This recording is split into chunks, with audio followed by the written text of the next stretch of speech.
சக்தி phone பேசி முடித்த பிறகு வீட்டுக்குள் செல்லவுமே நாராயணன் சக்தியை பார்த்து, என்னம்மா கைல்கிட்ட பேசிட்டியா என்று அவர் கேட்க, பேசிட்டே மாமா என்று அவள் சொன்னாள். இப்படி சொல்லிக் கொண்டிருக்கும் பொழுது பின்னாடி வருண் வரவும், என்னடா நீயும் பின்னாடி இருந்து வர, நீ யாருக்கிட்ட போன் பேசிட்டு இருந்த என்று அப்பா கேட்கவும், உடனே அவன், நல்ல வசமா மாட்டிக்கிட்டீங்களா, மாமா கிட்ட சொல்லுங்க, இப்ப நீங்க யார்கிட்ட பேசிட்டு இருந்தீங்கன்னு சொல்லுங்க என்று அவள் கண்ணாலேயே ஜாடை காமிக்கவும், அப்பா அது நான் நம்ம பிஏ ரம்யா கிட்ட பேசிட்டு இருந்தேன்ப்பா என்று அவன் சொன்னான். அப்படியா, ரம்யா கிட்ட பேசின என்று அப்பா கேட்கவும், நீங்களும் ஆபீஸ்க்கு போகல, நானும் ஆபீஸ் போகாம இங்க வந்துட்டோம்ல, அதான் அந்த ஆபீஸ்ல எப்படி ஒர்க் எல்லாம் போயிட்டு இருக்கு என்ன ஏதுன்னு கேட்டுட்டு இருந்தேன்ப்பா. திரும்பி பார்க்கையில சக்தியும் போன் பேசிட்டு இருந்தாங்க. அவ போன் பேசி முடிச்சுட்டு வந்துட்டா, நான் இப்பதான் போனை வச்சுட்டு வரேன்ப்பா என்று அவன் அப்பாவின் கண்ணை பார்க்காமல் போய் சொன்னான். உடனே நாராயணன் வருணை பார்த்து, சரிடா, நீயும் ரம்யா கிட்ட தான் பேசினேன்னு சொல்லிட்டு நம்பிட்டேன். சரி, மாப்பிள்ளை வீட்டுக்காரங்க நம்பர் உனக்கு அனுப்பிச்சிருக்கேன், எங்க இருக்காங்க ஏது இருக்காங்கன்னு போன் பண்ணி விசாரி என்று நாராயணன் சொல்லவும், இதோ இப்பவே கேக்குறேன்ப்பா என்று போனை எடுத்துக்கொண்டு வாசலுக்கு சென்று மாப்பிள்ளை வீட்டுக்காரர்களுக்கு அவன் போன் செய்தான். ஹலோ, நான் நரேன் அவங்க சன் வருண் பேசுறேன், நீங்க எங்க இருக்கீங்க என்று கேட்கவும், வருண் தம்பியா, தம்பி இதோ நாங்க பக்கத்துல வந்துட்டோம்ப்பா, இன்னும் கொஞ்ச நேரத்துல வந்துருவோம் என்று அவர்கள் சொல்லவும், சந்தோஷம் வாங்க என்று சொல்லிவிட்டு அவன் போனை வைத்தான். உள்ளே வந்து அப்பாவிடம் அவர்கள் சொன்ன விஷயத்தை அவர்களிடம் சொல்லவும், இன்னும் கொஞ்ச நேரத்துல வந்துருவாங்க, அவங்க வரதுக்கு கரெக்டா இருக்கும் என்று சொல்லி அங்கு உள்ளவர்கள் அனைவரும் அவர்களுக்காக தேவையான விஷயங்களை அவர்கள் பண்ணி கொண்டிருந்தார்கள். அப்பொழுது அந்த ஊரில் உள்ள பக்கத்து வீட்டுக்காரர்கள் அங்கு வந்து, என்ன லட்சுமி, இப்பதான் நிச்சயதார்த்தம் நின்னுச்சுன்னு சொல்லி கேள்விப்பட்டேன், அதுக்குள்ளாட்டி என்னமோ மாப்பிள்ளை பொண்ணுன்னு பேசிட்டு பேச்சு அடிப்படுது, என்ன விஷயம் என்று கேட்கவும், அக்கா என் பொண்ணுக்கு கடவுள் ஒரு பக்கம் கதவை சாத்தினாலும் இன்னொரு பக்கம் திறந்திருக்காரு. இப்ப பொண்ணு பாக்குறதுக்காக மாப்பிள்ளை வீட்டுக்காரங்க வராங்க, என்னுடைய சம்பந்தி வீட்டுக்காரங்க தான் இதை அரேஞ்ச் பண்ணாங்க, அதனாலதான் அதுக்கான ஏற்பாடு பண்ணிட்டு இருக்கோம். அப்படியா, நான் கூட ஸ்வேதாவுக்கு இந்த படுபாவி இப்படி ஒரு கேடு கெட்டவன் இந்த மாதிரி பண்ணிட்டு போயிட்டாங்கன்னு சொல்லிட்டு நாங்க தவிச்சுக்கிட்டு இருந்தோம். பரவாயில்ல, கையோட மாப்பிள்ளை பார்க்க வராங்க, அப்ப சரி, நாங்க ஸ்வேதாவுக்கு வேண்டியதெல்லாம் நாங்களே நின்று பண்றோம் என்று சொல்லி அக்கம் பக்கத்தில் உள்ளவர்கள் அனைவருமே அங்கு கூடிவிட்டார்கள். இப்படியே திரும்பவும் சக்தியின் வீடு கல்யாண குளம் கட்டியது. பிறகு சிறிது நேரத்தில் மாப்பிள்ளை வீட்டுக்காரர்கள் வரவுமே, மாப்பிள்ளை வீட்டுக்காரங்க வந்துட்டாங்க என்று அங்கு உள்ள குழந்தைகள் முதல் பெரியவர்கள் வரை பேசிக் கொண்டிருந்தார்கள்.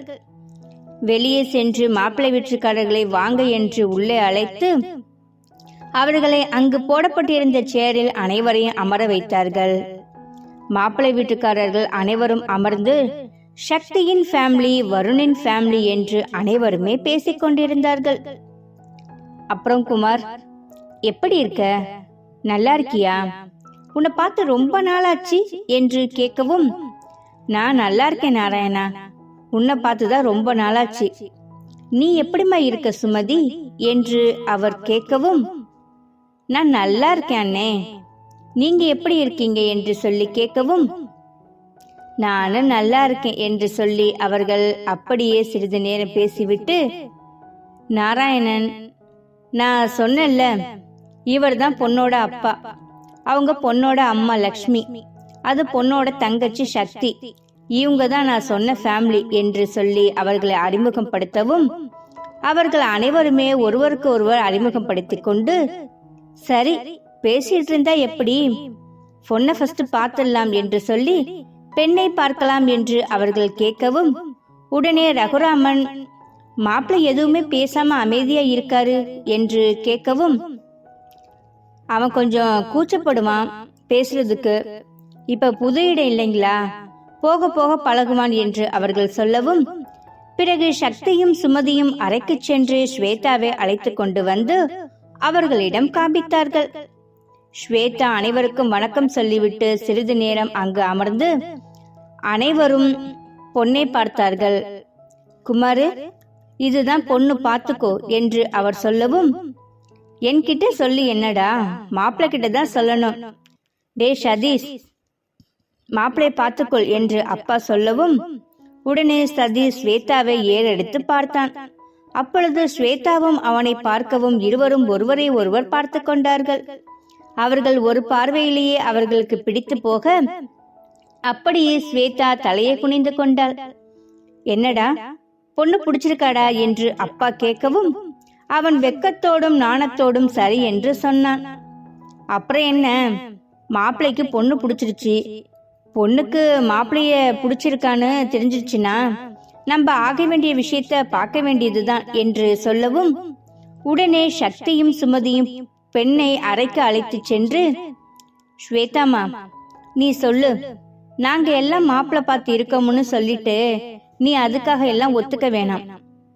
உன் மனசுக்கு பிடிச்சா மட்டும், அந்த மாப்பிள்ளை உனக்கு ஏத்தவர் என்று நினைத்தால் மட்டும் நீ சொல்லு. உனக்கு அந்த மாப்பிள்ளை பிடிச்சிருக்காமா என்று சுமதி கேட்கவும், அவளும் வெக்கத்தோடு, அத்தை, எனக்கு மாப்பிள்ளை பிடிச்சிருக்கத்த என்று அவள் சொன்னாள். அதை கேட்கவுமே சக்திக்கு மிகவும் சந்தோஷமாகிவிட்டது. அக்கா, சூப்பர் அக்கா என்று சொல்லி அவள் சந்தோஷத்தில் அலையில் குதித்து கொண்டிருந்தாள். உடனே சுமதி வெளியே வந்து, என்னங்க, நம்ம ஸ்வேதாவுக்கும் மாப்பிள்ளை பிடிச்சிருக்குன்னு சொல்லிட்டா, நம்ம ஆக வேண்டிய விஷயத்தை பார்க்கலாம் என்று சொல்லி அப்படியே அவர்கள் ஆக வேண்டிய விஷயத்தை பண்ணிவிடலாம் என்று சொல்லி அவர்கள் உடனே ஒப்புத்தாம்பலம் மாற்றுவதற்கு தயாராகிவிட்டார்கள். சமந்தி, எங்க வீட்டு பையன் உங்க வீட்டு பொண்ணுக்கு கட்டி கொடுக்கறதுக்கோ எங்களுக்கு முழு சம்மதம். இந்தாங்க, இந்த வெத்தலை பாக்க வாங்கிக்கோங்க என்று சொல்லவும், அதே போல ரகுராமனும் லக்ஷ்மியும் எங்க பொண்ண உங்க வீட்டு பையனுக்கு கட்டி கொடுக்க எங்களுக்கு முழு சம்மதம் என்று சொல்லி அந்த வெத்தலை பாக்கை அவர்களிடம் கொடுத்து இரு வீட்டார்களும் சம்மதம் செய்து கொண்டார்கள். அப்புறம் என்னப்பா, ரெண்டு வீட்டுக்காரங்களுமே சம்மதத்தை தெரிவிச்சு வெத்தலை பாக்கு மாத்திட்டீங்க, அப்புறமா கையை நினைச்சிட வேண்டியது தானே என்று சொல்லவும், உடனே அவர்களுக்கு தடபுடலாக விருந்து ஏற்பாடு நடைபெற்றது. வந்த அனைவரும் மிகவும் நன்றாக சாப்பிட்டு விட்டு அனைவரும் அமைதியாக பேசிக் கொண்டிருந்தார்கள். பிறகு நாராயணும் ரகுராமனும் மாப்பிள்ளை வீட்டாரிடம், இங்க பாருங்க, பொண்ணுக்கு நீங்க என்ன பண்ணணும் ஏது பண்ணணும்னு சொன்னீங்கன்னா நாங்க அதுக்கு தகுந்த மாதிரி எல்லாமே பண்ணிடுவோம். இதுதான் கேட்கணும் அதுதான் கேட்க கூடாதுன்னு ஒண்ணுமே இல்ல, உங்க மனசுக்கு வந்ததை நீங்க கேட்கலாம் என்று நாராயணன் சொல்லவும், குமார் உடனே, என்னப்பா, நீ இந்த வீட்டுல தானே பொண்ணு எடுக்க போற, நீ எது வாங்குவியா என்று அவர் கேட்கவும், நான் ஏண்டா வாங்க போறேன், என் வீட்டுல இல்லாததா, அது மட்டும் இல்லாம சக்தி எங்க வீட்டுக்கு மருமகளா வந்தா மட்டும் போதும், அப்படிதான் நான் நினைக்கிறேன் என்று நாராயணன் சொல்லவும், அப்ப நீ மட்டும் அப்படி நினைக்கும் போது நான் மட்டும் எப்படி இருப்பேன், எங்க வீட்டுக்கு ஸ்வேதா மருமகளா வந்தா மட்டும் போதும், அந்த பொண்ணை நாங்க எங்க மகள் மாதிரி வச்சு பார்த்துப்போம், மத்தபடி உங்க பொண்ணுக்கு நீங்க என்ன போட ஆசைப்படுறீங்களோ அதை மட்டும் போடுங்க, எங்களுக்கு அதுதான் வேணும் இதுதான் வேணும்னு நாங்க சொல்லி கேட்கவே மாட்டோம் என்று அவர்கள் பேசவும், ரகுராமனுக்கு ரொம்ப சந்தோஷமாகிவிட்டது. நான் எந்த ஜென்மத்துல செஞ்ச புண்ணியன்னு தெரியல, எனக்கு கிடைச்சிருக்க ரெண்டு சம்பந்தியுமே ரொம்ப நல்லவங்களா இருக்கீங்க, அத நினைக்கும் போது எனக்கு ரொம்ப சந்தோஷமா இருக்கு என்று சொல்லி அப்படியே அவர்கள் பேசிக்கொண்டிருந்தார்கள். இங்கே லக்ஷ்மி, சுமதி, சதீஷ் அம்மா மூவருமே பேசிக்கொண்டிருந்தார்கள். சமந்தி, நீங்க என்னைக்குமே எங்களை வேற்றுமையா நினைக்காதீங்க, நீங்க சுமதி கிட்ட எப்படி நினைக்கிறீங்களோ அதே மாதிரிதான் நாங்களும் சின்ன வயசுல இருந்தே நாங்க ரெண்டு பேருமே ரொம்ப பழக்கம், அதனால நீங்க ஸ்வேதாவை வேற எங்கேயே கட்டி கொடுக்க போறோன்னு சொல்லி நீங்க நினைக்க வேண்டாம், உங்க பொண்ணு எங்க வீட்டுல ராணி மாதிரி இருப்பா, சுமதிக்கு ஒரே பையன் எனக்கும் ஒரே பையன், நாங்க ரெண்டு பேருமே எங்க வீட்டுக்கு வர மருமக பொண்ணு மாதிரி தான் பார்ப்போம், நீங்க கவலைப்படாதீங்க என்று சதீஷின் அம்மா சொல்லவும், சமந்தி, ஒரு அம்மாவுக்கு பொண்ணை பெத்துட்டா அந்த அம்மாவுக்கு என்ன ஆசை இருக்கும், தான் பொண்ணு கல்யாணம் பண்ணி போற இடத்துல சந்தோஷமா இருக்கணும்னு நினைப்பா, அதான் நானும் நினைச்சேன், இப்ப நீங்க சொன்ன மாதிரி என் பொண்ணை உங்க வீட்டுல ஒரு பொண்ணா வளர்த்தா எனக்கு ரொம்ப சந்தோஷம். இதை விட வேற என்ன இருக்கு என்று சொல்லி அவர்கள் அப்படியே பேசிக் கொண்டிருந்தார்கள். பிறகு நேரமாகவுமே சரி நாங்க கிளம்புறோம் என்று அவர்கள் சொல்லவும், நல்லபடியா போயிட்டு வாங்க. நாராயணா, நம்ம உப்பு தாம்பலம் மாத்தினதுனால நிச்சயம் எதுவும் வைக்கணுமா என்று குமாரிடம் கேட்கவும், அதெல்லாம் ஒண்ணு வேணாம், நம்ம கல்யாணத்துக்கு முத நாள் வேணா பாத்துக்கலாம், மத்தபடி கல்யாணத்தை எப்ப வைக்கலான்னு சொல்லிட்டு ஐயர்கிட்ட எல்லாம் கேட்டுட்டு உங்ககிட்ட சொல்றேன். நம்ம அப்பவே கல்யாணத்தை ஜாம் ஜாம் என்று பண்ணிடலாம் என்று அவர் சொல்லவும், அப்ப ஓகே குமாரு, நீ வீட்டுக்கு போயிட்டு என்ன ஏதுன்னு கேட்டுட்டு எனக்கு சொல்லு. நாங்களும் இன்னைக்கு நைட்டே சென்னைக்கு கிளம்பிடுவோம். எல்லாம் போட்டது போட்டபடி அங்க போட்டுட்டு வந்திருக்கோம் என்று சொல்லவும், சென்னையில இருக்குன்னு பேரு தான், ஆனா பக்கத்துல இருக்கிற செங்கல்பட்டுக்கு என்னைக்காச்சும் நீ வந்திருக்கியா? ஒரு வாட்டி கூட வரமாட்டியே என்று சொல்லவும், எங்கடா பிசினஸ் பிசினஸ்னு ஓட வேண்டியதா இருக்கு. இப்பதான் எனக்கு கொஞ்சம் டைம் கிடைச்சிருக்கு. ஏன்னா என்னுடைய பிசினஸ பாதியை இப்ப வருண் தான் பாத்துட்டு இருக்கான். நான் ஒரே ஒரு ஃபேக்டரியை மட்டும் தான் பாத்துட்டு இருக்கேன். அதையும் கூடிய சீக்கிரத்துல வருணும் பாத்துட்டானா நான் கொஞ்சம் ரிலாக்ஸ் ஆயிடுவேன் என்று அவர் சொல்லவும், அது சரி, பையன்கிட்டே எல்லா பொறுப்பையும் கொடுத்துட்டு நீ ஓய்வு எடுக்கணும்னு முடிவு பண்ணிட்ட. ஆனா நம்ம வேலை அப்படி கிடையாது. நம்ம எல்லாம் அங்க நின்று வேலை செஞ்சாதான் நம்ம வேலை ஓடும். சதீஷும் பாத்துக்கிட்டு தான் இருக்கான். ஆனா அவன் படிச்ச படிப்புக்கு இந்த வேலை அவனுக்கு செட் ஆகாதுன்னு சொல்லிதான் அவன் தனியா பிசினஸ் பண்ணிட்டு இருக்கான். சரி, அப்ப நாங்க போயிட்டு வரோம் என்று சொல்லி அவர்கள் கிளம்புவதற்கு முற்படும் போது அப்பொழுது ஸ்வேதா அறையின் வாசலில் நின்று சதீஷை பார்த்தாள். சதீஷ் ஸ்வேதாவை பார்க்கலாம் என்று பார்த்தபோது சதீஷ் கண்களாலேயே ஸ்வேதாவை பார்த்து நான் போயிட்டு வரேன் என்று சொல்லவும், அவளும் சரி என்று கண்களாலேயே பதில் சொன்னாள். இப்படியே இருவரும் கண்களாலேயே பேசிக்கொண்டு அவர்களுடைய காதலை வெளிப்படுத்திக் கொண்டிருந்தார்கள். அப்பொழுது ஸ்வேதாவை பார்த்து சக்தி சொன்னாள், போதும், இங்க காதல் மழை பொழியுது என்று சொல்லவும், என்ன சக்தி என்று அவள் கேட்க, அங்கிருந்து லுக்கு இங்க பாக்குது, இங்கிருந்து லுக்கு அங்க பாக்குது, என்னக்கா நடக்குது என்று கேட்கவும், சும்மா இருடி என்று அவள் சொன்னாள். அது சரி என்று இவர்கள் பேசிக் கொண்டிருக்கவும் அங்க வருண் நின்று என்ன என்று கேட்டான். இவளும் இல்லை என்று சொன்னாள். இப்ப நீங்க 2 பேரும் என்ன பண்ணிட்டு இருக்கீங்க? நீங்க மட்டும் காதல் மழை பொழியலையா என்று கேட்கவும் அவளும் வெக்கப்பட்டு கொண்டு அங்கிருந்து சென்றாள். இப்படியே அன்று பெண் பார்க்க வந்த ஃபங்க்ஷன் நல்லபடியாக முடிந்துவிட்டு அனைவருமே நல்லபடியாக ஊருக்கு கிளம்புவதற்கு தயாரானார்கள். அப்பா, அக்கா, அம்மா, நான் போயிட்டு வரேன். நீங்க பார்த்து பத்திரமா இருங்க. எந்த ஒரு விஷயமா இருந்தாலும் எனக்கு உடனே தெரியப்படுத்துங்க. அம்மா, நீ அனாவசியமா யாருக்கிட்டையும் போய் எதுவும் பேசிக்காதம்மா. நடந்தது நடந்த விஷயமாகவே இருக்கட்டும்.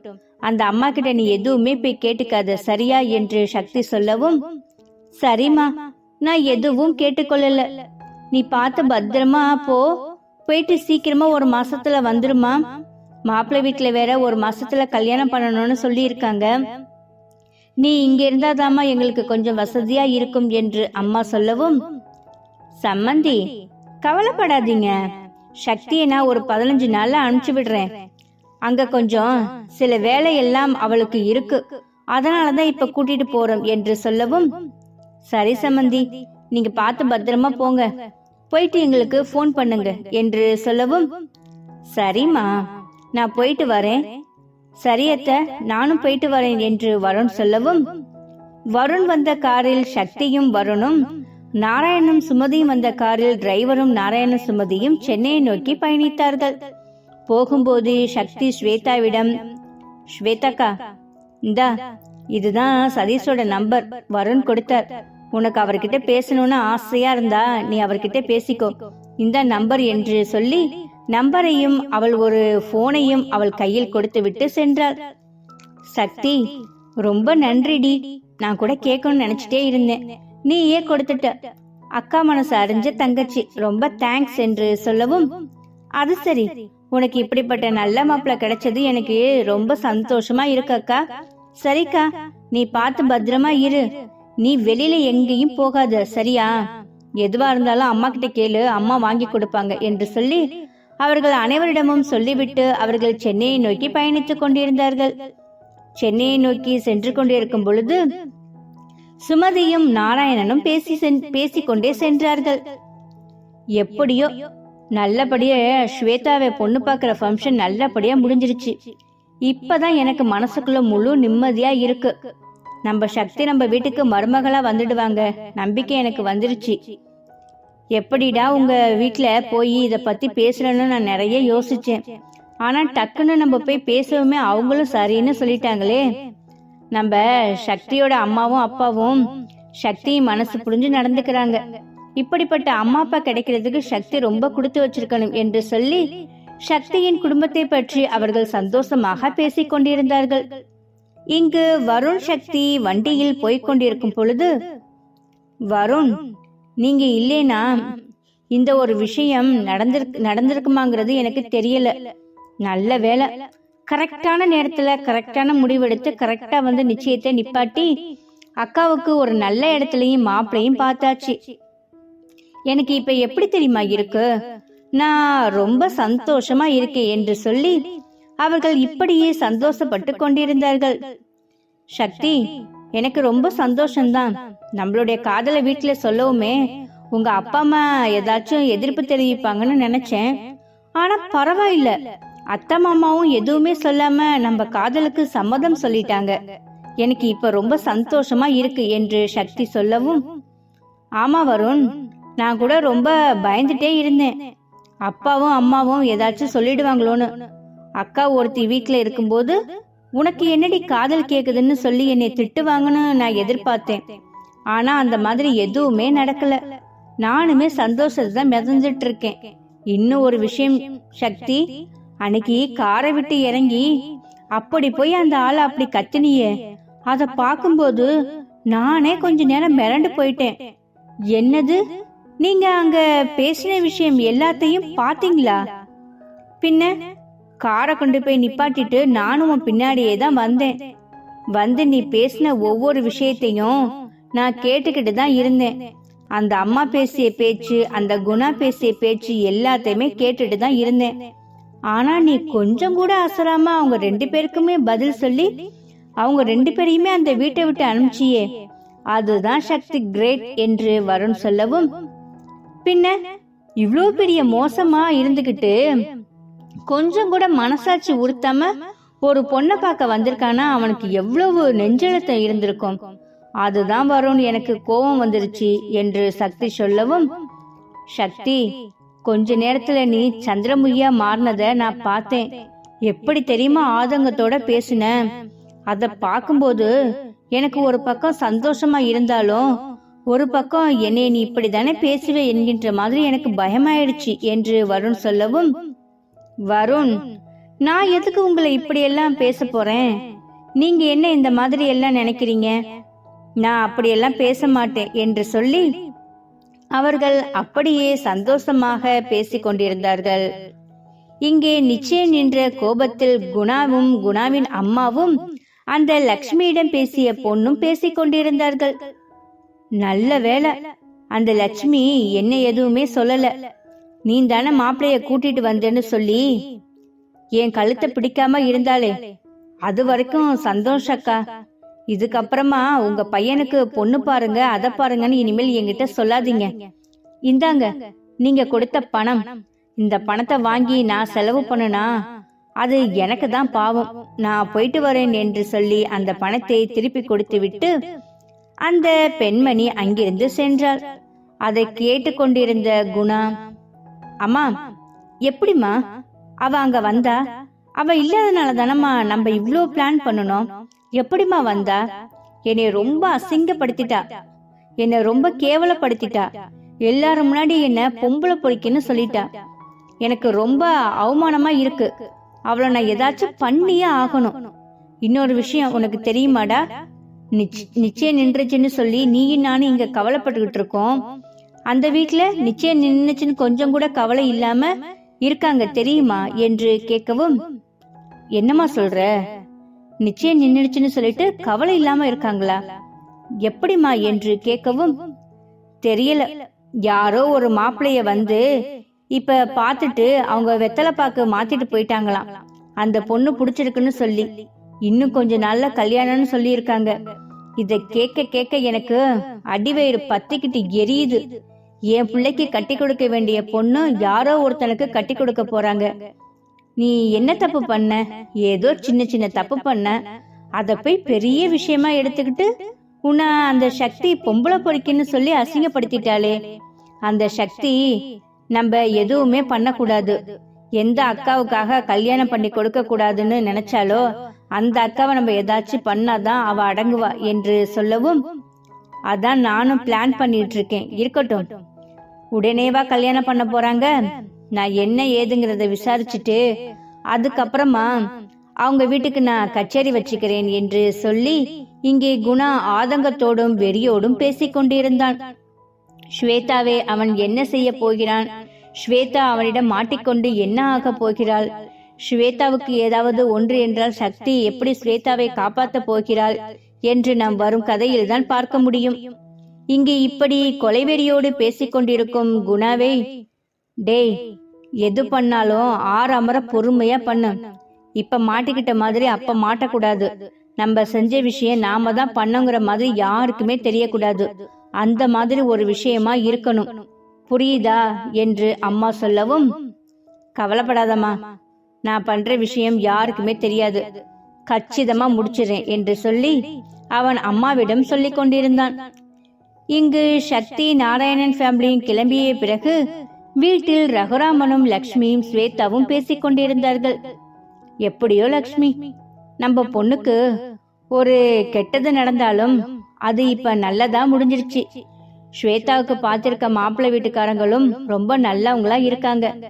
நம்ம நாராயண் சார் மாதிரி அந்த குமாரும் அவ்வளோ தங்கமானவரா இருக்காரு. எப்படியோ நம்ம ரெண்டு பொண்ணுக்கும் ஒரு நல்ல இடத்துல ஒரு மாப்பிள்ளை கிடைச்சிட்டாங்க. அதை நினைக்கும் போது எனக்கு சந்தோஷமா இருக்கு. ஏதோ போன ஜென்மத்துல நான் புண்ணியம் பண்ணியிருப்பேன்னு நினைக்கிறேன் லக்ஷ்மி. அதனாலதான் நம்ம ரெண்டு பொண்ணுக்கும் கடவுள் கஷ்டத்தை கொடுத்தாலும் ஒரு நல்ல இடத்துல பிள்ளைங்களுக்கு வரனை கொடுத்திருக்காரு. அதை நினைக்கும் போது எனக்கு சந்தோஷமா இருக்கு. நீ ஒண்ணு பண்ணு, நான் சக்தி இருக்கும் போதே இது செய்யணும்னு நினைச்சிட்டு இருந்தேன், மறந்தே போயிட்டேன். பாவம் புள்ள வந்து அவ்வளோ வேலையும் செஞ்சுட்டு கிளம்பி போயிட்டா. சரி, நம்ம சம்பந்திக்கிட்ட சொல்லி நம்ம சக்திக்கு பண்ண வேண்டியதை பண்ண சொல்லலாம். நீ முச்சந்தி மண்ணை எடுத்துட்டு வந்து ஸ்வேதாவுக்கு சுத்தி போடு. இந்த ஊர்ல உள்ளவங்க கண்ணு எல்லாமே ஸ்வேதா மேலதான் இருக்கு. நிச்சயம் நடக்காம மூளையில உட்கார்ந்து அழுவான்னு எல்லாரும் எதிர்பார்த்தாங்க. ஆனா இவ்வளோ சீக்கிரத்துல மறுபடியும் ஒரு மாப்பிள்ளை கிடைச்சி நிச்சயம் பண்ணுவாங்கன்னு யாருமே நினைச்சு பார்க்கல. அத கேட்டு கேட்டு என் காது படவே நிறைய பேரு பேசுனாங்க. ரகுராமன் பொண்ணுக்கு எங்கேயோ மச்சம் இருக்குன்னு சொல்லி, அதனாலதான் பிள்ளைக்கு சுத்தி போடுன்னு சொல்றேன் என்று அவர் சொல்லவும், சரிங்க, நான் ஸ்வேதாவுக்கு சுத்தி போடுறேன். நீங்க காலையில இருந்து வேலை செஞ்சு செஞ்சு டயர்டா இருக்கீங்க, நீங்க கொஞ்ச நேரம் போய் ஓய்வெடுங்க, நான் மற்ற வேலைகளை பாத்துக்கிறேன் என்று சொல்லி லக்ஷ்மி ரகுராமன் சொன்னது போலவே ஸ்வேதாவுக்கு முச்சந்தி மண்ணை எடுத்து வந்து சுத்தி போட்டு விட்டு அவரவர்கள் அவர்களுடைய வேலையை பார்த்து கொண்டிருந்தார்கள். இங்கு வருணும் சக்தியும் போய்கொண்டிருக்கும் பொழுது, சக்தி, ஏதாச்சும் சாப்பிடுறியா என்று கேட்கவும், இல்லைங்க, இப்ப எதுவும் வேணாம், எனக்கு இப்ப எதுவுமே பசிக்கல, என் மனசு வயிறு ரொம்ப நிறைஞ்சிருக்க மாதிரி எனக்கு ஒரு ஃபீல் ஆகுது, நான் ரொம்ப சந்தோஷமா இருக்கேன் என்று சொல்லி பேசிக்கொண்டே அவர்கள் சென்றார்கள். இன்னொரு வண்டியில் நாராயணனும் சுமதியும் போய்கொண்டிருந்தார்கள்.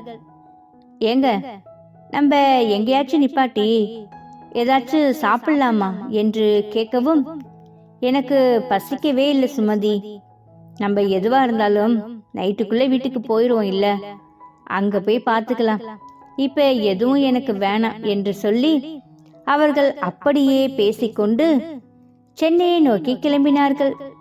இங்கு வருண், என்ன சக்தி, அவ்வளோ சந்தோஷமா இருக்கியா என்று கேட்கவும், பின்ன இருக்காதா வருண், அக்காவோட விஷயத்தை நிப்பாட்ட போனப்ப இவ அக்காவுக்கு ஒரு மாப்பிள்ளை பார்த்துட்டு ரிட்டர்ன் வரேன், அப்ப என் மனசு நிறைஞ்சுதானே இருக்கும் என்று சொல்லி அவர்கள் போய்கொண்டிருக்கும் பொழுது திடீரென்று ஒரு ஸ்பீட் பிரேக் வரவுமே அவன் வண்டி குலுங்கி சக்தி முட்டுவது போல் போய்விட்டாள். சக்தி, நீ சீட் பெல்ட் போடலையா? அத ஃபர்ஸ்ட் போடு. அத போட்டாதான் நம்ம வண்டி மேலே ஏறி எங்கேயாச்சும் குலுங்குனா கூட நம்ம அப்படியே ஒரே இடத்துல இருப்போம். நானும் அதை கவனிக்கவே இல்லை என்று வருண் சொல்லவும் அதை அவள் கையில் எடுத்துக்கொண்டு இதை எப்படி போடுவது, இது எங்கே மாட்டுவது என்று அவள் முழித்து கொண்டிருந்தாள். உடனே வருண் ஒரு ஓரமாக வண்டியை நிப்பாட்டி விட்டு அந்த சீட் பெல்ட்டை எடுத்து அவளுக்கு போட்டு விடுவதற்கு அவள் அருகில் செல்லும் போது அவனுடைய மூச்சுக்காற்று சக்தியின் மேலே படவும் அவளுக்கு என்னமோ போலானது. அந்த மூச்சுக்காற்று படவுமே சக்தியின் உணர்வு ஏதோ ஒன்று போலாகி அவள் அப்படியே வருணை பார்த்து கொண்டே இருந்தாள். இருவரு கண்களால் பார்த்து கொண்டு அவர்களுக்குள் எதுவும் நடக்கப் போகிறதா என்று கூட அவர்கள் சிறிது நேரம் யோசித்துவிட்டு பிறகு அப்படியே இருவரும் சுயநினைவுக்கு வந்து அந்த சீட் பெல்ட்டை போட்டுவிட்டு அவன் அங்கிருந்து நகர்ந்தான். என்ன சக்தி, நான் பக்கத்துல வரவுமே நீ ஒரு மாதிரி ஆயிட்ட, என்னாச்சு என்று கேட்கவும், தெரியல, நீங்க என் பக்கத்துல வரவுமே உங்களுடைய அந்த மூச்சு காற்று என் மேல படும்போது எனக்கு ஒரு மாதிரியான உணர்வு ஏற்பட்டுச்சு. அந்த உணர்வு நான் எப்படி வெளிப்படுத்துறதுன்னு தெரியல, ஆனா அது எனக்கு பிடிச்சிருந்துச்சு. அப்படியே கொஞ்ச நேரம் நீங்க இருக்க மாட்டீங்களான்னு சொல்லி என் மனசு கேட்டுச்சு. ஆனா நம்ம ஊருக்கு போயிட்டு இருக்கோம், அதனால உங்ககிட்ட எதுவுமே சொல்ல முடியாதுல்ல, அதனாலதான் அப்படியே என்னுடைய ஆசையை அடக்கிக்கிட்டு நான் அமைதியா ஆயிட்டேன் என்று சொல்லவும், அது சரி, இப்பெல்லாம் கூட உனக்கு நிறைய தோணுது போல, அதெல்லாம் சேர்த்து வச்சு கல்யாணத்துக்கு அப்புறமா பண்ணிடலாம் என்று சொல்லி இருவரும் அப்படியே சந்தோஷமாக பேசிக் கொண்டிருந்தார்கள். அப்பொழுது சக்தி வருணிடம், வருண், நீங்க முந்தானேத்து அந்த உங்க பிஏ ரம்யா கிட்ட பேசின பேச்சு இருக்கே, அப்பப்பா அந்த பொண்ணு ஒரு நிமிஷம் ஆடியே போச்சு. நான் கேபினை விட்டு வெளியில வரவுமே அந்த பொண்ணை போய் பார்த்தேன். அது ஒரு மாதிரியா உட்கார்ந்து இருந்துச்சு. சரி, நம்ம ஆறுதல் சொல்லிட்டு ஒரு சாரி சொல்லலான்னு சொல்லி போனா அப்ப கூட தும்முற அடங்கல. என்னைய கேபினை விட்டு வெளியே போங்கன்னு சொன்னுச்சு. சரி, அந்த பொண்ணு கோவமா இருக்குன்னு சொல்லிட்டு நானும் வந்துட்டேன். என்ன வெளியில போன்னு சொன்னத கையல் பார்த்துட்டு அவளும் தைய தக்கான குதிச்சுட்டா. நான் தான் அவளை அடக்கி கூட்டிட்டு போயிட்டேன். இருந்தாலும் அந்த பொண்ணுக்கு ரொம்ப ஓவரா தான் பண்ணுது. பொண்ணா இருந்தாலும் கொஞ்சம் அடக்க உடக்கம் வேண்டும். அந்த பொண்ணுகிட்ட அது எல்லாம் இல்ல. எப்படிதான் அவங்க வீட்டுல வச்சு அந்த பொண்ணை வளர்க்குறாங்களோ தெரியல என்று சொல்லவும், எல்லாரும் என் சக்தி மாதிரி வந்துருவாங்களா? என் சக்தி தான் அடக்கத்துக்கு பேர் போனவ. ஆனா இன்னைக்கு யாராச்சும் உன்னை பார்த்து இருந்தாங்கன்னா, ஐயோ இந்த பொண்ணு என்ன இப்படி பேசுது, இந்த மாதிரி வாயா என்று அனைவரும் நினைக்க ஆரம்பிச்சிடுவாங்க. வருண், என்ன வருண், கிண்டல் பண்றீங்களா என்று அவள் கேட்கவும், இல்ல சக்தி, எந்த ஒரு சாமியா இருந்தா கூட நீ பக்தியா கும்பிடும் போது அது சாந்தமா இருக்கும். நீ அந்த சாமிக்கே ஒரு கெடுதல் நினைக்கும் போது அது ஆக்ரோஷமா ஆகும் இல்ல, அந்த மாதிரிதான் என்னுடைய சக்தி. நீ சாந்தமா இருக்கிறவங்களுக்கு நீ சாந்தமா இருப்ப. உன்கிட்ட பகையா காண்பிக்கும் போது நீ பத்ரகாளியா மாறுவத நான் என் கண்ணால பார்த்தேன் என்று அப்படியே அவர்கள் சிரித்து பேசிக்கொண்டு அவர்கள் சென்னையை நோக்கி பயணித்துக் கொண்டிருந்தார்கள். இங்கு சக்தி கொடுத்த நம்பரை வாங்கி கொண்டு வைத்திருந்த ஸ்வேதாவுக்கு சதீஷுக்கு போன் போடலாமா வேண்டாமா என்று அவள் ஒரு யோசனையில் இருந்தாள். அந்த நம்பரை டயல் செய்வதும் பின்பு அதை அழிப்பதும் டயல் செய்வதும் அதை அழிப்பதுமாக அவள் இருந்தாள். சதீஷிடம் பேசுவோமா வேண்டாமா என்கின்ற அவள் ஒரு முடிவுக்கு வந்தாள். பிறகு இப்பொழுது பேசினா தப்பா எதுவும் ஆயிருமா என்று அவள் நினைக்கவும், இப்ப வேணாம் என்று அவள் மனம் சொன்னது. பின்பு பேசிதான் பார்க்கலாமே என்று அவள் மனம் சொல்லவும், இப்படியே அவள் மனம் சொல்வதே கேட்போமா வேணாமா என்று அந்த போனை வைத்துக்கொண்டு சதீஷுக்கு பேசுவோமா வேண்டாமா என்று அவள் சிந்தனையில் மூழ்கி கொண்டிருந்தாள். ஹாய் ஃப்ரெண்ட்ஸ், நம்ம கதையை நிறைய பேர் படிக்கிறீங்க, ஆனா யாருமே ஒரு லைக் ஷேர் பண்ணவே மாட்டேங்கிறீங்க. நீங்கள் கொடுக்குற ஒவ்வொரு லைக்குமே எனக்கு பெரிய மோட்டிவேஷன். நம்ம கதையை படிச்சுட்டு ஒரு லைக் அண்ட் ஷேர் கொடுத்துருங்க. நன்றி.